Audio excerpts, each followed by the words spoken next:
Let me introduce our speaker. Our speaker is Charlie Verdugo, and Charlie is a financial wellness expert and a certified life coach who started his career in banking as a loan officer over 2 decades ago.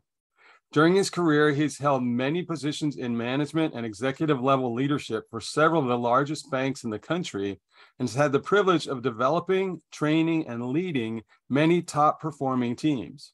Through his experience in banking, lending, and financial well-being, Charles Verdugo developed his appetite to help companies implement their worksite financial wellness programs and has had the privilege to assist countless couples, families, business owners, and even investors to develop their financial plan. Charles has delivered more than 1,000 financial wellness workshops in companies, schools, and organizations, helping thousands of ordinary people take charge of their finances all over the United States. Please welcome our speaker, Charles Verdugo. Thank you. Thank you for such a great intro, too. It's like we met before, right? Or like I totally did write all that stuff myself a little while ago. So anyway, I'm going to put a slide on here right here. I want to start a slide presentation. Am I able to share my screen?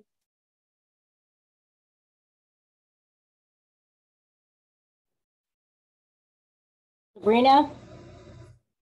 Oh, it says host disabled sharing. So if somebody could allow me to share, that'd be great. All right, you should be able to share now. Thank you. Let's take a look here.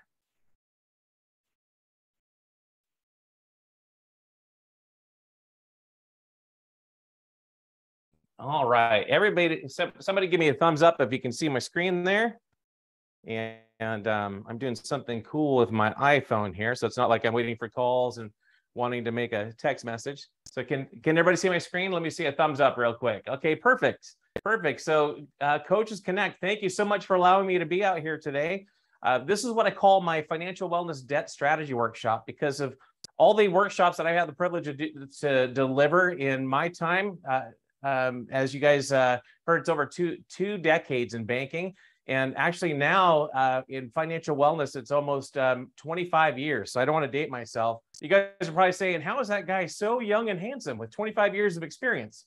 And we'll just call that an anomaly, something that happens, maybe the water or the light here in Vancouver, Washington, or any of those things. But I will say that I have kids that are close to 30. Well, actually, I do have my oldest son over 31 years old. So we got some grandbabies and those things. So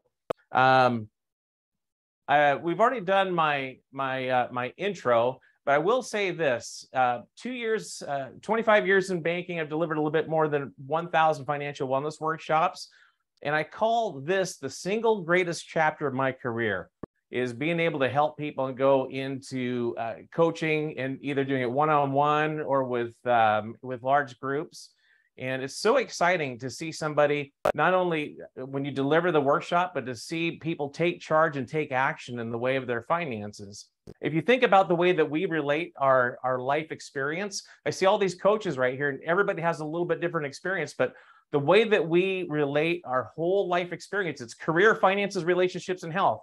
And if one of those areas is suffering, then it seems to affect the others as well. And I'll kind of give you a for instance. So if I am not doing well financially, I might be having trouble with my relationship, right? Maybe we fight about money, and maybe we argue about the way that things should go, and we get mad at each other and those things. Or if I feel like I'm not doing well financially, I might jump ship. I might go to another competitor to make 50 cents an hour. And even though my company's paying me very well and giving me a 401k and great benefits, and they're giving me a really great package, I feel like I have to do something different. When really, if you think about the average person in the United States earns well above what most of the world does. Most of us live a very rich lifestyle, and if we really took a trip around the world, we would really realize how well we have things here that we have an incredible experience that we get to live in a day-to-day life. So I want to ask the group really quick. I like to start with a question. Somebody unmute yourself, and I want to ask this question to you. What is financial wellness? And there's no wrong answer to this question. I'll just take a volunteer. Just tell me what you think about what financial wellness is. I think Maybe it's I can tell. aligning the use of your finances with your values. Aligning your finances with your values. That's pretty correct. And really, there's no wrong answer. But here's what I found in all my years of working with people one-on-one in large groups. It's a feeling. It's in a time and a place, in a different place for all of us, but it's a feeling. It's that feeling that we know with some certainty that we have our plan in place. And this could be in anything that you're coaching somebody in. When somebody comes to you guys with a problem, they don't feel empowered to solve the problem. But when you put that plan in place, it's the very moment that your plan's in place. That's when you feel financially well.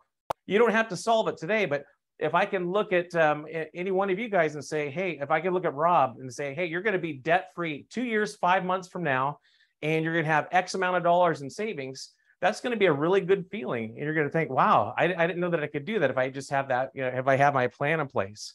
I'm going to give you something that I call the 5 principles of financial wellness. And these aren't super sexy, but they actually have quite a bit of impact in our overall financial well-being. And I'll explain what I mean by these. So the first one, take charge of your spending. Now, that sounds a little cliche, but if you think about it, there was a report put out that 60% of us are spending more than what we earn. 60% of all Americans are building debt. And if your debt grew last year and your savings didn't, you could be in this category. So 60% of all Americans are spending more than what they earn. And this is not a certain demographic or job family. This is all ages, all demographics, every job family, and literally every walk of life. This is the kind of an environment that we've built. Next, save for emergencies. Savings is kind of a habit that's gone by the wayside a little bit. 71% of us do not have enough money in savings for an emergency. And in that 71%, that money, that amounts less than $400. So really not even enough to buy a set of tires, right? So 71% of Americans don't have enough money for an emergency, not even $1,000. And what I found in banking is a lot of people aren't opening these savings accounts anymore. A lot of people are saying, well, I can't really save right now. I've got this, that, and the other going on. I've got kids and school and all, I can't afford to save. So what they do is they open up their checking, and that's where their direct deposit, their bills and all those things come out. And then they open up another checking, and that's their spending account. So let me ask you guys this. What message have I sent for myself as if I opened up 2 spending accounts? If I have 2 spending accounts and no savings, I've already set the message and the tone for my financial future. But here's the exciting thing is if you earn the median income in the United States, right? The median income is around $69,000 during your working career, you're going to have $2.5 million flow right through your checking account. 2.5 million, pretty close to about 2.5 million. Now, how good would that feel just to hold on to just a little bit of that, right? If we just learn how to hold on to just a little bit, paying ourselves first. Next one, reduce debt. Now this one, that's what this workshop's all about, is reducing debt. And this is why this is an eye-opener. The average American has 3 credit cards with $18,168 of credit card debt. So 3 credit cards with $18,168. Take a guess of how long it would take to pay that off if I just made minimum payments. I don't know. I can't really see the chat box, but if somebody just put a number in there, take a guess of how long that will take. And I'll need someone to read it for me because I can't see it in my current view here.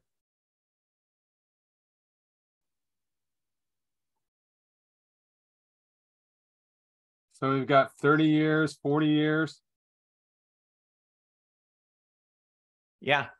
So it's actually close to 15 years to pay that off if you just made minimum payments, and you'll pay 3 times the amount that you actually borrowed.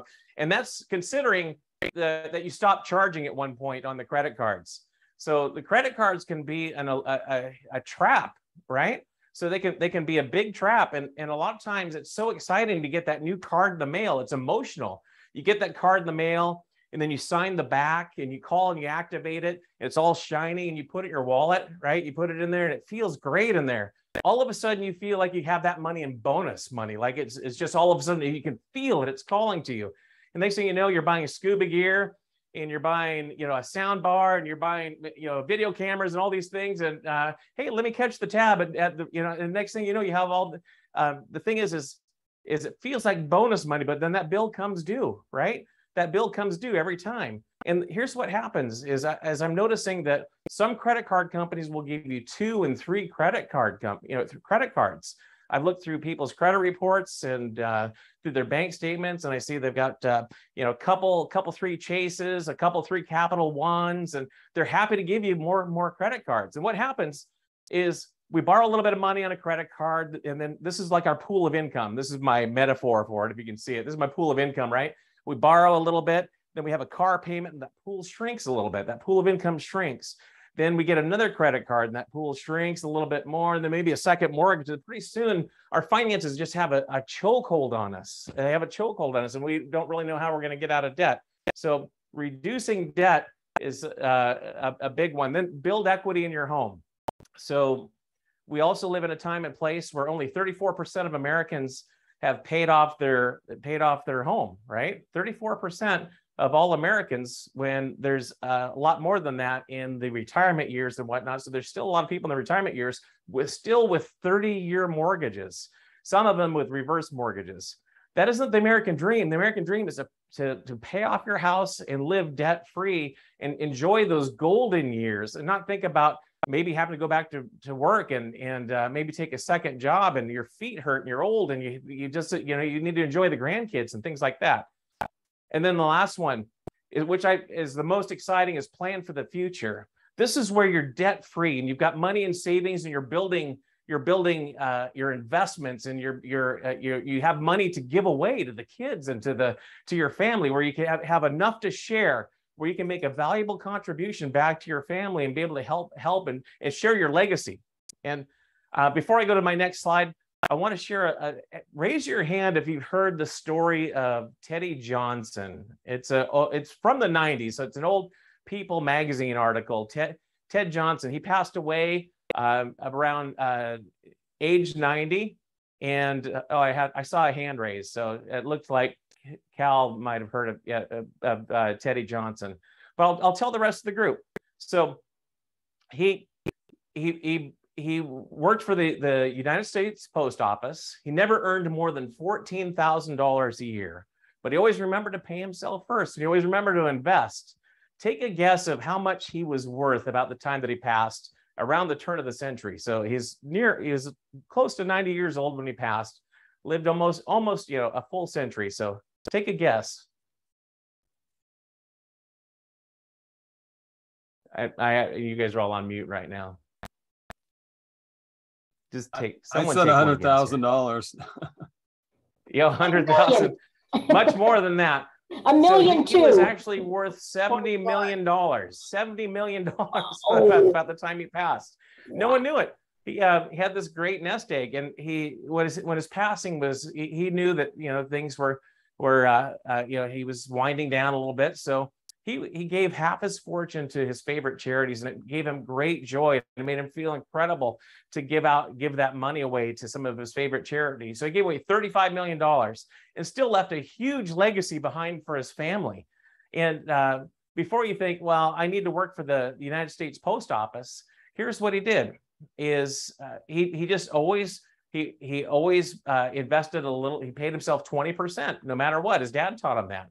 And he made it through the Great Depression and that whole meltdown, and the meltdown in the 80s and all those things. And there was a lot of ups and downs, but he always remembered to pay himself.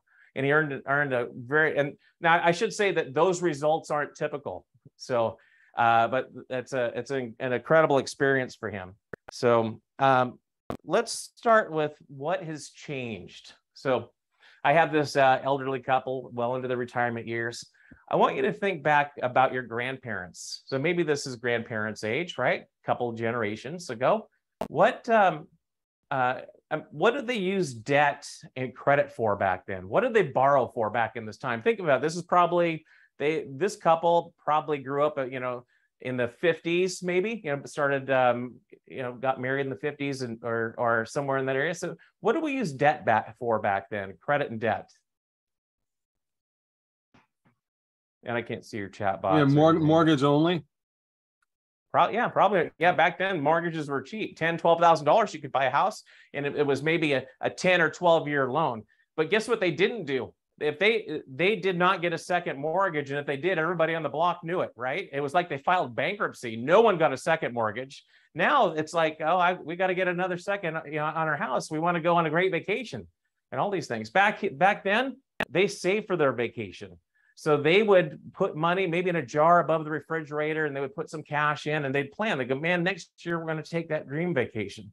Then maybe the economy slowed down, or maybe there was an accident, or there was a health event or something like that, and they couldn't go when they wanted to, right? But they still kept saving. They kept saving. And then finally, 2 years later, they go on that dream vacation, and that vacation was truly what it was meant to be. They didn't build a lot of debt.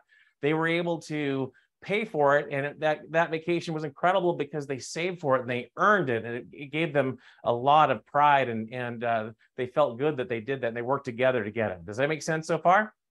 So what do we use debt for today? What do we use credit and debt for today? Everything. Everything.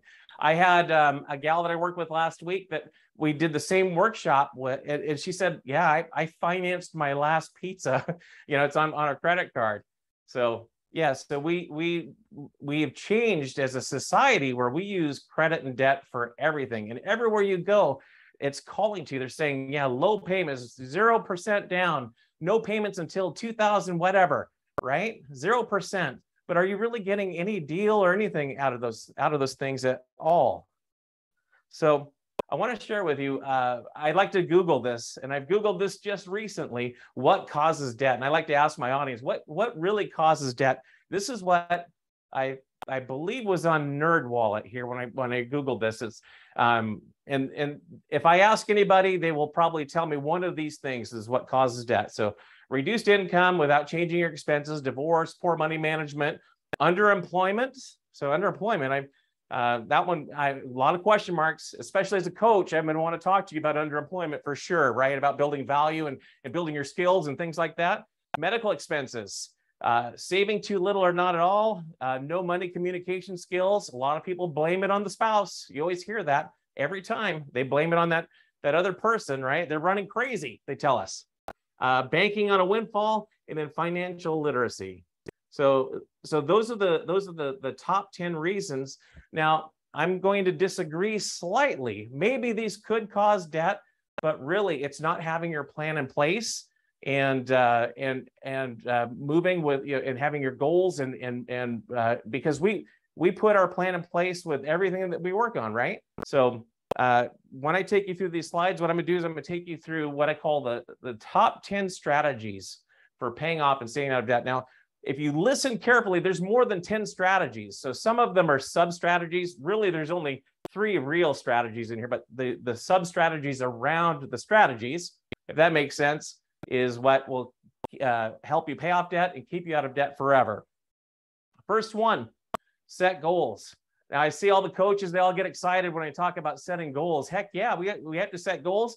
First thing you have to do is write it down. If your goal isn't written down, it's nothing, right? So we have to get our goals, get them out of our head, get them on paper. If you see my little notes here to the side, I talk about putting a vision board and everything. So your goal doesn't become real until you write it down and put it on a piece of paper and get it in front of you. Now, here's the important thing with goals is we have to have our goal, we have to use positive language when we're setting a goal. So a lot of times people say, oh, I want to be debt-free. Well, you're working on debt the whole time. I would like to change that language a little bit and say, I want to be financially free. And let's put a date on that. Let's give it an end date. I want to be financially free. If you wanted to lose weight, you're not going to say, I want to be fat-free, right? You want to be, you're going to say, I want to have ultimate health. I want to eat healthy, and I want to go to the gym. I want to feel good. And so you're focusing on all the things that your goal is going to give you, and your finances aren't any different than that. So if you want to accomplish anything, you always focus on what will that goal give me. So think about what financial freedom means. That means I've got money in the bank, and that I can give money to my family and my friends and my favorite charities, and that I have that sense of security and that I have that sense of certainty in my life. So setting goals. Next one, get organized. I cannot tell you How many people that I talk to that don't even know how much debt that they have? They don't really know when the bills are due. They're automatic and whatnot. They don't know the interest rates. They don't know the balances. You have to know exactly where you are today if you want to accomplish anything. And I'm not just talking about your debts. You have to know exactly what you want life to give you at this point. And if you don't know where your starting point is, that's the very first place to start. So print out all your invoices, your contracts, know exactly what you and get them on a piece of paper, get a chart and know exactly where your starting point is. And only then will you be able to tell if you're making progress, right?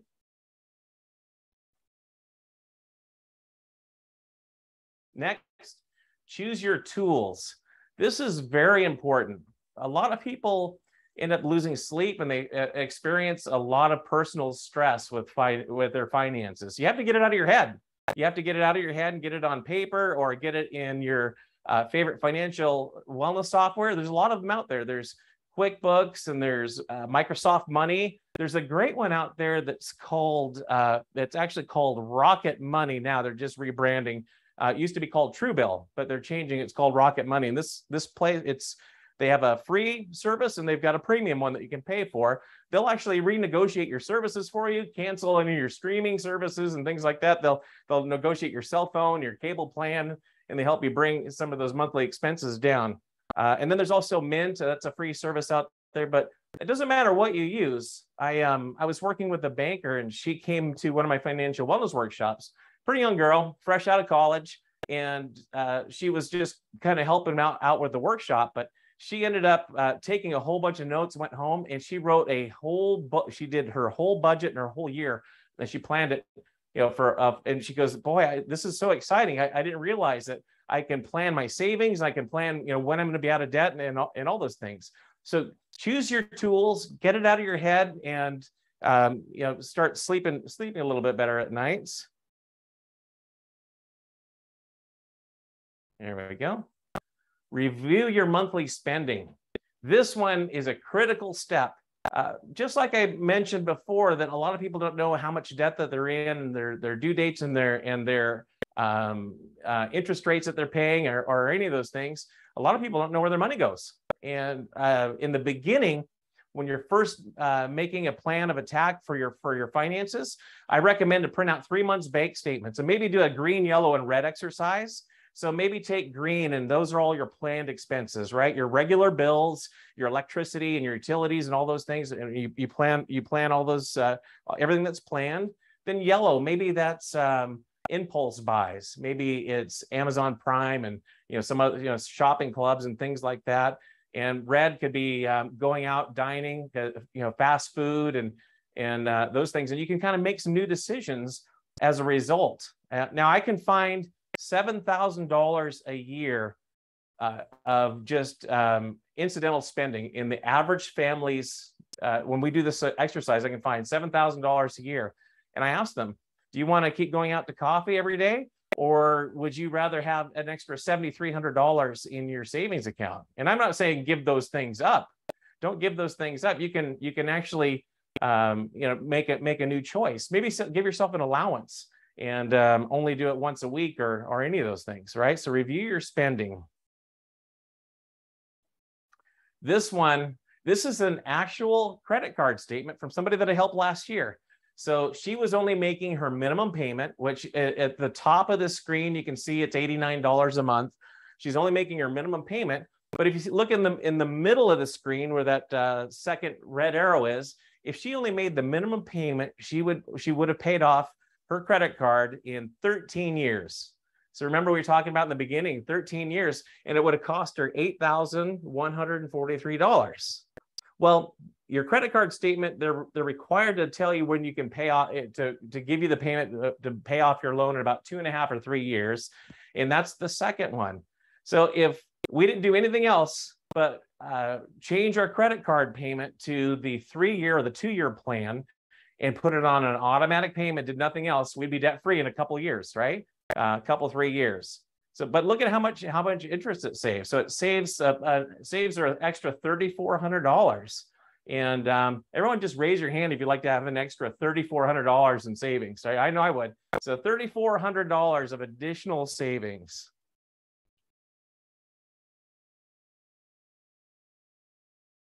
Next step, create a plan. Now, here's the mistake that most people make on their budget. They plan month to month. And I'm going to say this, if you plan month to month, you're going to live month to month. You have to make a 12-month plan, and it has to be aimed towards your goal. So we started off writing down our goal. Now my plan has to agree with my goal. Now, the thing that most people leave out of their budget is the regular life things, holidays, birthdays, special events, and emergencies. So you have to throw enough and plan for an emergency. So holidays, we just had 4th of July. And I'm going to tell you, 4th of July is expensive. I could see people, spending $300 and $400 at blackjack fireworks. I was one of them. So, but literally, can you imagine not having any money in savings and literally blowing up $300 or $400 in the streets? And that's what people are doing. And then they're trying to figure out what am I going to do with this? But you can plan this. You can still do that. If you like to spend $300, $400, even $500 on the 4th of July, plan that, put away a little bit, put away $50 a month. And now that's going to the 4th of July. Guess what? That money's there for you sitting in your savings account when you're ready. You can also plan and know, for holidays. Average family, I read last year, spends about $965, dollars on, the holidays around Christmas and whatnot. But the problem is a lot of people spend that on credit cards. And I'm going to say, if you're charging and putting that on credit, then that's not what gift giving was meant to be. Gift giving was meant to come from abundance when you have something extra to give. So if you don't have, so you don't have to buy something super expensive, make something or give some time or any of those things. Those are all great gifts. So create your plan. It has to be a 12-month plan, right? Next, build savings. This one, again, doesn't sound super sexy because no one wants to build savings, but it doesn't sound that fun. But we have to remember, when we go to work, we will, and the average person should be putting away 20%. So 10% of those pre-tax dollars goes to our 401k plan, and then 10% into your savings. Now, the average American needs to have about 3 to 6 months put away in savings for an emergency, right? So we have to have three to 6 months put away. Now, here's where people become discouraged. I was working with a gal not too long ago, and she goes, Charlie, I've been trying to do this, but something keeps coming up. My brakes went out, and then I ended up having a plumbing problem. And I told her, I go, man, your savings is doing what it's meant to do. It's paying for those emergencies. Keep going. I promise you're going to be able to catch up on it.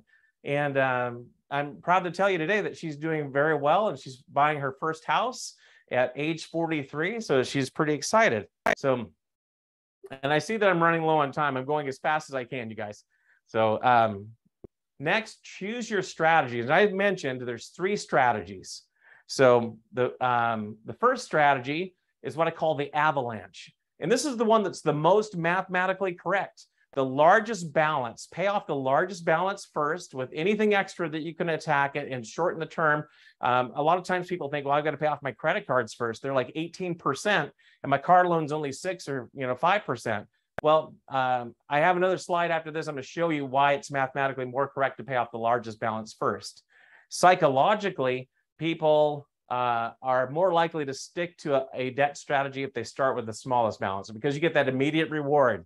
The immediate reward, if you pay off maybe you owe $1,000 on one of your credit cards and $3,000 on another one, and you hit that $1,000 one, it feels good to have that extra money left over, right? That extra, have that money that's left, and then consolidate. And this one, I'm hesitant because I've helped so many people consolidate bills. But if you did not summon the discipline and pay off those credit by working hard and making the budget, doing all the things that you just consolidate and you have that instant gratification, so many people end up charging back on those credit cards again because they didn't learn and develop the skills that it took to pay them off to begin with. And the hard work, there's no substitution for the hard work. When you put in the hard work, there's something that you get to keep always. You always have that. You always have that.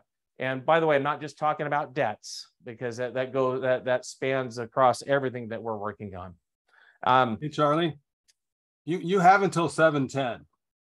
Oh, Yeah. all right. Well, I'm going to slow her down a little bit. Yeah, I just want to let you know that. You have until 7:10. I wanted to give you guys a lot of content. I have until 7:10? Yeah. All right. All right. So I might share another slide with you guys then. So I promised you guys I would share a little bit of information. So I wonder if I can, I'm going to try something here. So if you guys look at this slide right here, I'm going to shrink this down a little bit so I can just point at it with my mouse. That's what I want to do. All right, no mouse. All right, I'll just have to talk it through. So if you guys look at that top auto loan, it's 15,500. This is an actual person that I worked with. I did a one-on-one with 15,500. She pays 4.5% on her auto loan. And the per diem, what I did is I calculated what does it cost you per day to have that auto loan. If you notice, it's $1.91, right? So it costs her $1.91 for every day that she has this auto loan on the card. Her minimum payment's $288, and she could afford to do $100 additional. So that's what that additional payment column is. So the new term is 3.61. So less than 4 years, she's going to pay that off. Now you guys are saying, man, why didn't she pay off that almost 19% credit card and then that almost 15% credit card that she had? We were able to find a Citibank credit card and put both these cards on balance transfer that was 0%, and it was for 18 months. Now 100% of her payments going towards paying it off. Now that's a 0.74 to 0.2. So this girl here is going to be debt-free completely, auto loans and everything, including a really nice savings account. We were able to put together a nice savings account and have her put some extra to savings in 4 years and have a pretty nice car and all those things by just looking and doing the math. This one is a very important. So store your credit cards. We have a fun term. I think I stole it from Dave Ramsey. I think he calls it plastic surgery. And I thought, oh, I love that term. We've got to do some plastic surgery in our wallets. Most of us are walking around with 100% of our purchase power right in our back pocket, our wallet or purse. We're walking around with all this purchasing power. And I will say this, get those things out of your wallet. It's a little bit dangerous. Anyway, if your wallet gets stolen, they've got all your identities in all those things. And I actually had my wallet stolen in the gym. Luckily, I was able to cut off the one credit card they had. I had the rest of my stuff here at home, and I was able to still get gas and groceries and all those things. But take them out of your wallet. And then I will also say this is maybe disconnect your Apple Pay and your Google Pay and any other kind of pay that you have, because if they're stored online for ease of use, it's too quick, too easy. So if you're going to spend money on something, and especially if you're here today, if you don't have money in savings and you haven't really put a plan together, maybe make a plan to spend once per week. Is make a list of all the things that you think that you want and need. Wants column, needs column. Put that on a list. And then maybe Sunday's your day. I'm going to go buy gas, groceries, and then I'm going to look at my wants and needs column and see if some of those things don't disappear. They do often, a lot of times. But you start getting rid of some of those impulse buys. Also, if you're doing this once a week, you can take a couple of bucks out and put it in your pocket. And now you have a little bit of cash. So if you do want to get a coffee, go out to lunch and all those things. But here's what I found, especially with married couples. This is kind of funny, is when they have that little bit of cash, they don't spend it. They kind of save it and they save it up and it becomes a little bank account. Sometimes I knew a guy that actually wasn't even eating lunch. He was saving his lunch money. He was saving it all up. And he would use it to buy presents and things, and he would have a nice little extra nest egg. He learned how to save twice, save in a savings account, and he saved the cash in his wallet. Loved having, they called it mama don't know money. So please forgive the grammatic faux pas, but that's what he called it. Mama don't know money. But I was happy to see him do that. This was a couple that would never save before. And now he's saving his mama don't know money. And then the money that mama does know about, she's pretty happy, right? Then last, track your progress. Now, this shouldn't be done every day. A lot of times people log on, and this is where people come discouraged. If you wanted to lose weight, I would say the worst thing you could do is look at the scale every single day. Do the activities and plan it out, and go out and do your exercise and eat healthy and do all those things, and then look at it maybe every couple of days, right? Well, with your finances, I will say not even every couple of days. Put your plan in place, automate everything, put it in, and set your sales for better places, and let it run, and then check it maybe once a month in the beginning, and recheck your expenses and whatnot, and make sure that you're still on track and that you still agree with your goals, and make any adjustments as you need to. So this is the action steps. This is everything that we went through. Number one, set goals. Get those goals, write them down, get them out of your head, and put it on paper, because that's where goals really take form, is when you write it down, you put it on a piece of paper. Number two, get organized. You have to know exactly where you are right now and where you're going. Choose your tools. You have to get it out of your head. You can't hold all your finances in your head. And this is with any problem that you're working with. Once you get it out of your head and put it on paper, something pretty incredible happens. Well, first of all, you take it out of the emotional brain and you put it in the logical center, because that logical part of our brain puts it to work, and we're able to solve problems a lot better once you put it on paper. Something really incredible happens there. Review your monthly spending. And I'm going to share another slide since we got the gift of time back. I'm going to zap out of here. I'm going to grab another presentation. I just want to show you, review your spending, because this can be very impactful. Next, review your credit card statement and make sure that you're on track to pay it off as quickly as possible. Don't ever make the minimum payment. So the good rule of thumb is, if you're going to use your credit card balance should never exceed your checking account balance.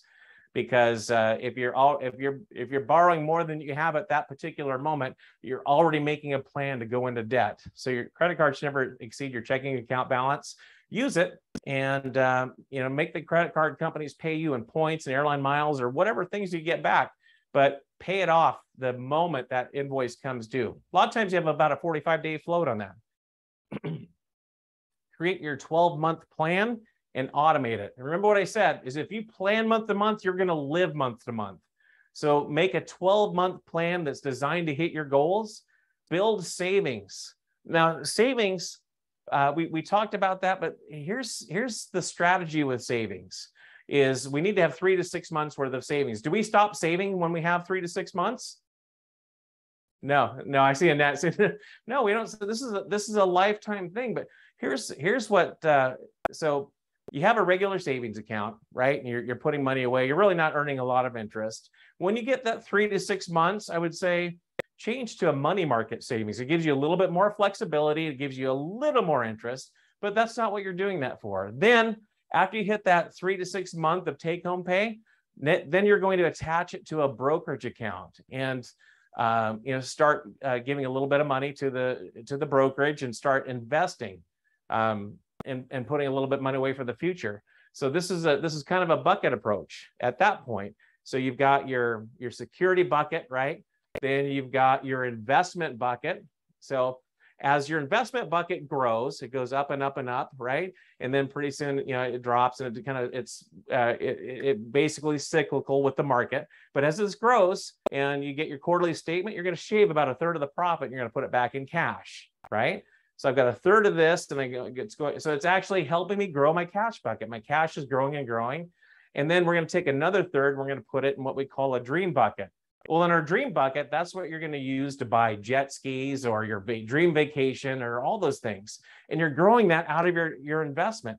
So when the stock market crashes, and I didn't say if, when the stock market crashes, and this investment bucket drops off, you're going to take this cash heavy bucket that you've been building, and you're going to start dumping a little bit more into it, because that's when all the stocks go on sale, right?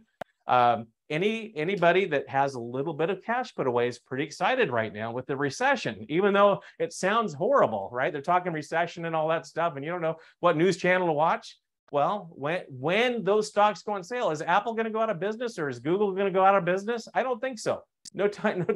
They have great CEOs, and they know how to run their business, and they're not going to go. So all those things are going to be around for months to have, and maybe you can have a life like Teddy Johnson had, right? Where you can have some of those those riches and the family and all those things. So build savings.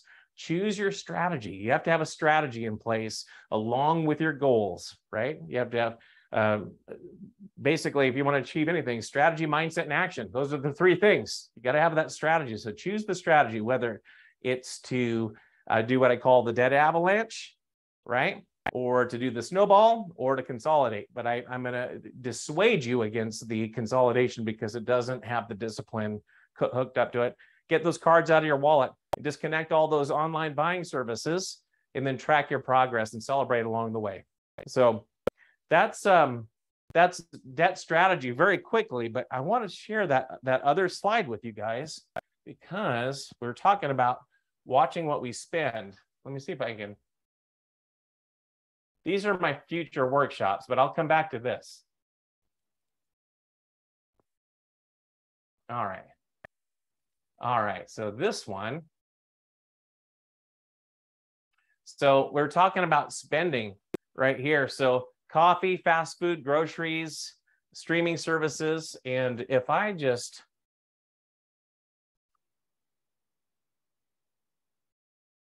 let me go back, here we go. So coffee a couple times a day. And if you do that, and I like to look at all spending over a period of a year. And this is actually pretty low, I think. I think my last, I don't really go out for coffee very often, but my last one was like $6, I think, and it made me angry. I'm the financial wellness guy, so I'm a little bit cheap, you guys. And actually, when I first started teaching this, I added up my coffee, and it was a little bit more than $2,200. I don't mind telling you, over the course of a year. And I ended up making a new. I go, no more. I was really upset. I can't believe I'm spending that, when I started looking at it at a year's worth of spending. So I went to Costco. I got the generic French roast. It's like 2 pounds. I think it's like $19.99. For the, anyway, you get you kind of get the, anyway. So I started making my own coffee in the morning. Guess what my coffee costs now? Just take a guess. It's not $4.75 each time. So it's 2.3 cents per cup. So 2.3 cents per cup. So in the morning, it's got that one of those automatic grinders on there, and I can hear the grinding the beans in the morning. I can smell it, and when I wake up at 6:30 in the morning, it smells like money to me, like I'm making money. So it just smells like, oh, I made $2,000. Is what I'm thinking, right? And plus, this thing is like probably 400 or 500 calories.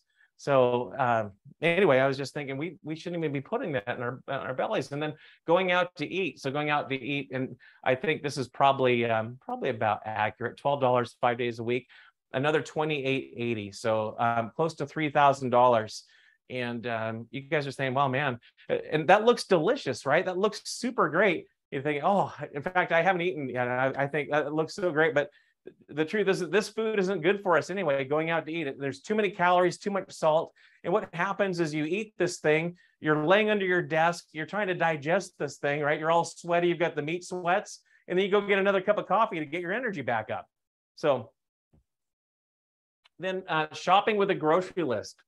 Shopping with a grocery list can cut your bill by 30%. And this is based on a small family. Your bill might be higher or lower, but so if you plan out all your meals, not only are you going to eat healthier and make good choices with your food, but people that shop at the grocery list save about 30%. But the real miracle is they have 50% less waste.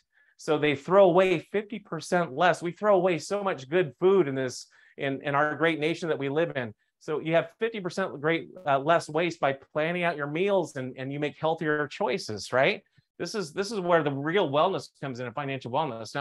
Now this slide is what I used to share a few years ago, 7320. So this is 7,320, coffee, fast food, and groceries. But I want to show you something else. There's a new type of debt and there's all these streaming services and memberships and all those things. So these are just some that I see pretty often in people's bank statements. You have Netflix and Amazon Prime and Audible, and maybe there's a gym membership that you're not using, and I want you to use those things, but this is a new type of debt. And then a lot of people are having food delivery, and the people that use food delivery, often they're spending about $100 per month on this. So take a look at this, you guys. With coffee, fast food, groceries, food delivery, streaming services, total is $87.41, almost $9,000. And the average person that I work with, they tell me, I can't afford to save. Right now I'm working as hard as I can. I'm working overtime. I'm working 2 jobs. Well, friend, we found $9,000 just blowing through your checking account. And this is the average person. I can find this in almost anybody's. The average person has almost $9,000 just laying there. So, and I can't tell you what that will do over a course of 1 year, 2 years, 10 years, right? I can't afford to save. They tell me that all the time. Well, and these are all pretty unhealthy things. We need to not really be watching TV. We need to get out and get exercise and not eat those things and put that stuff in our bodies and whatnot. So that was the slide that I wanted to share with you guys. And that's my presentation right here. I want to go back to my other one. So please forgive me for the slide switching. That's this. All right. So let's move this. All right. So that was this. These are my future financial wellness workshops. This is what I teach: financial wellness overview, budgeting, money management, debt strategy, building savings. So we talk about saving strategy. And yes, that is a strategy. Credit building and rebuilding, home ownership, and protecting your identity. And then my greatest workshop that I'm super excited about, I call it Master Your Mindset. And I've started delivering that to salespeople and to company owners. I work with leadership teams, and I found that there's no person that can't benefit by mastering your mindset. And that one isn't on that because it's part of my financial wellness workshop. And this is my Facebook page. So if you wanted to scan that, give me a like, or that's how you can contact me. So if you wanted to connect, you can scan this with your camera and it'll take you right to my Facebook page, and just give that page a like, and it'll bring you right out to all my contact information. I believe we have time for questions now. Yeah, we do, Charlie. Anybody, if you have a question, there's a reactions icon down at the bottom. Just raise your hand so we could see anybody that has a question.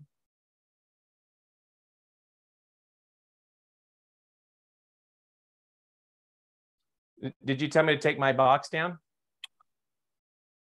Yeah, you can actually take that down, and we'll.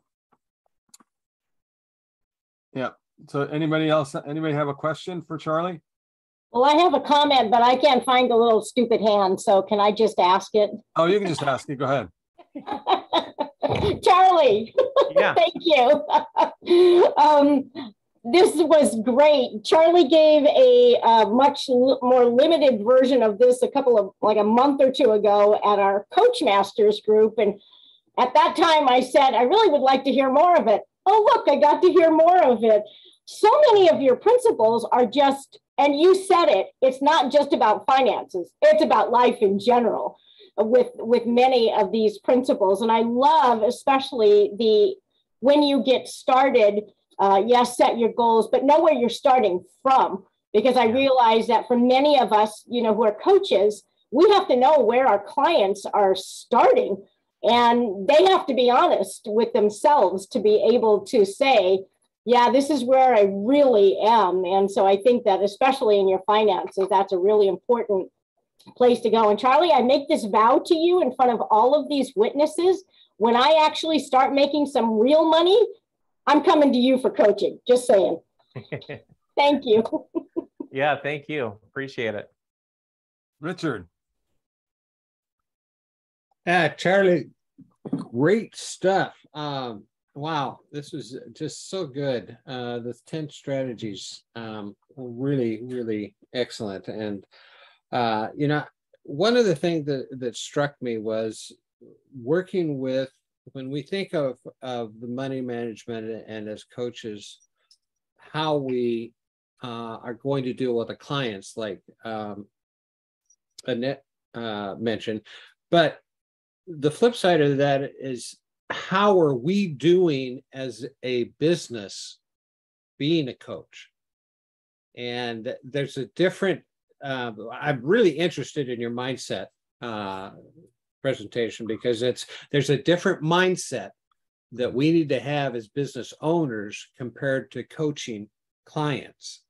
And are you familiar at all with Mike Mikałowicz's Profit First? No, I haven't heard of it. No. Okay. It takes a lot of your what you put forth in this, in that sense of pay yourself first. You know, and you know, we look at it as far as profit. We think of profit is what's left over after expenses. Yeah. Well, what if you set your profit margin first? I try and set my profit margin at 10% at the present. So when a client pays me, 10% immediately goes into his savings. And then quarterly, I take a look at that and move that around depending upon what the needs are at the time. But it is that, I mean, Mikałowicz even goes as far as to say, your savings account should be in a different bank than your checking account. Yeah. Because it's too easy to transfer online from savings to checking if you're using the same institution. So just a couple of thoughts there, and I just really appreciated your presentation. Great stuff. Yeah. Wow. Thank you very much. And yeah, I will just echo what you said about being coaches, and remember to pay ourselves first. And in the beginning, I'll just say, when I first started off coaching, I used to almost give my service away. So it was, Yeah. you know, I had to actually be confident enough to ask for, you know, more money. And I just, even speaking events, I used to give that away. Like, I'm almost embarrassed. I have to even tell you guys. So what I used to do my workshops for and whatnot. So yeah, not anymore though. Good for you. Yeah. Any other questions for Charlie? I don't have a question, but I do have a reaction. Charlie, I really appreciate you showing us those extra slides, because that was really eye-opening to me, to just kind of see the breakdown of these different things and then how they add up across a year. That's, whoa, pretty astounding. Thank you. Definitely food for thought. I didn't know I had this much time. I would have had that built in. I would have done a longer presentation. I have a different one. So, but that's Yeah, it okay. just depends on how many people we have attending that do their introductions. That dictates that. So, any other questions for Charlie or comments? Charlie, it was really good, really good. I think Thanks, Carl. Every coach must go through this presentation, because clients have money issues. In fact, it's the #1 reason why people divorce, is because of money conflicts in their life. And so so important. Every concept you said is really important for the coach to know how to coach a client on those topics. So really well done. Thank you for all your information, all your material. Yeah, thank you. Thanks for having me, you guys. Thank you, Charlie. That was a wonderful presentation. Thank you. So I'm going to hand things over to Richard now. He's going to do our giveaway. There we go. As I understand, Charlie, you've offered us or someone a free session, and we will go through the process of getting that. I see that some folks left, so there's possibility that somebody who has left might win this, and we will get that to them should that be the case. So we whoops, let me share the sound. Gotta have the sound on there. We are going to do the wheel of names here, and here we go.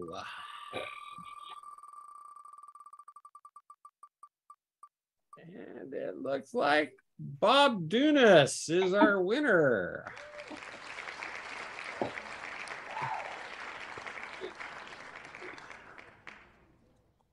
right, Bob. We'll make that connection with you and Charlie. And congratulations. Thank you. Thank you, Richard. So now we're going to bring up our speaker for next month, and she's going to give a sneak peek about what she's going to talk about next month. Colleen? Hello, everybody. I'm so excited. Thank you, Charlie. I didn't get a chance to say, but your presentation was awesome. Thank you so much for all of that information and for not only helping us, but how we can help our clients with their financial wellness and health. So thank you for that. So my presentation next month, as you all know, I am a toxic relationship recovery coach. So I work with people who are in the throes of a unhealthy relationship. They don't really have an understanding of how to have healthy relationships. So I'm going to be talking about next month about keys to a healthy relationship. So we're going to be talking about the components of a healthy relationship. I'm going to talk about my story. I also share some of not only my stories, but stories from others in my book regarding healthy relationships and how we can love ourselves as well. So just to give you a sneak peek, that's what we're going to be talking about next month. Thank you, Colleen. So now we're going to hand it over to Annette for our closing remarks. Awesome. Thank you so much, Mike and Charlie. Just a couple of things. If you had not been following the chat, I believe, and smarter people than I can tell you how to do this, but if you go into the chat, open it up, there's 3 dots, and I think you can click on that to save the whole chat. Number 1, you can save other people's information. And there was some great dialogue going on as Charlie was speaking. So you want to make sure to do that and get that information. Secondly, just a note of encouragement reminder, when the meetup email comes to you for next month especially, we encourage you to share that with other people. There's a share aspect on it. And we, especially for Colleen's presentation, if you are involved with any other group or any other association that deals with relationships, and especially for women, we encourage you to share the meetup information with other people so that we can have more than just one group of people getting this information, but multiple groups and multiple people getting that. So I really want to encourage you to do that. Share the good news that we have going on here at Northwest Coaches Connect. And last, I would like to apologize to everyone who may have tried to get into last month's meeting. We had some technical difficulties, just going to say. And we will be having the coach, Dana, and I can't remember her last name, Sabrina. There we go.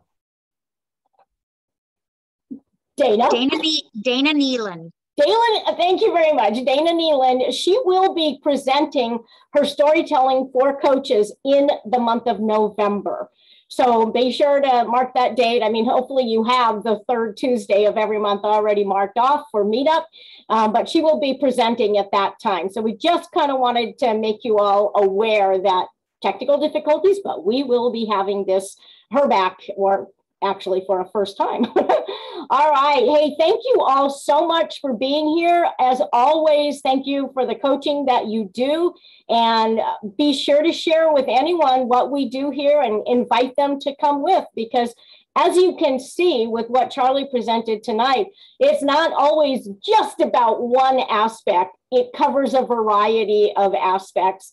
So we encourage you to invite other people. And I don't know, Carl, I kind of did the closing there, but if you wanted to say anything in response. Great evening. Great to see everybody. Let's see you next month. Okay, September. September is a great month to show up here for Northwest Coaches Connect. Thank you, everyone. All right, have a good evening. Stay cool. Thank you. Bye. Bye. Thank you, Charlie. Thank you. Carl, I made you host again. Okay. Thank you, Charlie. Thank you, Sabrina. Yep. All righty. Bye. That was really good. Man, I tell you, this is so. Yeah, it was. Gosh. That was good. Very inspiring. And we had a good turnout. Yeah, it was wonderful. 18 that I saw. Yeah. We got to get 28, 10 more. And, let's just. It'll happen. keep knocking it out. But Yeah. great. Emma messaged me and asked if I would send her the recording because she had to leave early. Yeah. So Carl, if you want, I sent you in the chat her email if you want to send it to her. Good.